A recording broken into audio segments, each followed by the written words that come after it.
ഞാനിപ്പോൾ ഡിഗ്രി കഴിഞ്ഞു. ഇനി എനിക്ക് MSW എടുത്താലോ എന്നുണ്ട്. അതിന് BSW എടുക്കാതെ എങ്ങനെയാണ് MSW എടുക്കുന്നത്?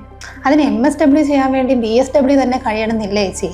ഏതെങ്കിലും ഒരു ഡിഗ്രി എടുത്താൽ മതി. അത് മാത്രമല്ല ഇൻസ്റ്റിറ്റ്യൂഷൻ ലെവൽ എൻട്രൻസ് എക്സാം ഉണ്ട്. അല്ല, ഈ സോഷ്യൽ സർവീസ് ചെയ്യാൻ ഇത്രമാത്രം പഠിക്കേണ്ടതുണ്ടോ?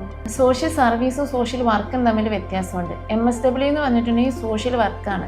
പ്രൊഫഷണൽ ലെവലിൽ എങ്ങനെ മനുഷ്യർ നേരിടുന്ന പ്രശ്നങ്ങൾ ഡീൽ ചെയ്യാമെന്നാണ് സോഷ്യൽ വർക്കേഴ്സ് ശരിക്കും പഠിക്കുന്നത്. ഇതിന് ഒരുപാട് പഠിക്കാനുണ്ടാവും. സോഷ്യൽ വർക്കിൻ്റെ തിയറി പഠിക്കാനുണ്ട്, എത്തിക്സ് ഉണ്ട്, അതുപോലെ തന്നെ ഹ്യൂമൻ ബിഹേവിയറിനെ കുറിച്ച് പഠിക്കാനുണ്ട്, സോഷ്യൽ പോളിസികളെ കുറിച്ച് പഠിക്കാനുണ്ട്, വെൽഫെയർ സിസ്റ്റത്തെ കുറിച്ച് പഠിക്കാനുണ്ട്, ഒപ്പം കൗൺസിലിംഗ് ഉണ്ട്. അതുപോലെ തന്നെ ഫീൽഡ് വർക്കുമാണ് ഇതിനകത്ത് മെയിനായിട്ട് വരുന്നത്. ഇത് കൂടാതെ communication skill, documentation skill, problem solving skill, organisation skill ഇതൊക്കെ ഡെവലപ്പ് ചെയ്യാനും ഈ കോഴ്സ് എടുക്കുന്നത് വഴി സാധിക്കും. 2 വർഷമാണ് ഈ കോഴ്സിൻ്റെ ഡ്യൂറേഷൻ വരുന്നത്. CUT എൻട്രൻസ് എക്സാം എഴുതാൻ പറ്റുവാണെങ്കിൽ സെൻട്രൽ യൂണിവേഴ്സിറ്റികളിൽ പഠിക്കാനുള്ള ഓപ്ഷനുണ്ട്.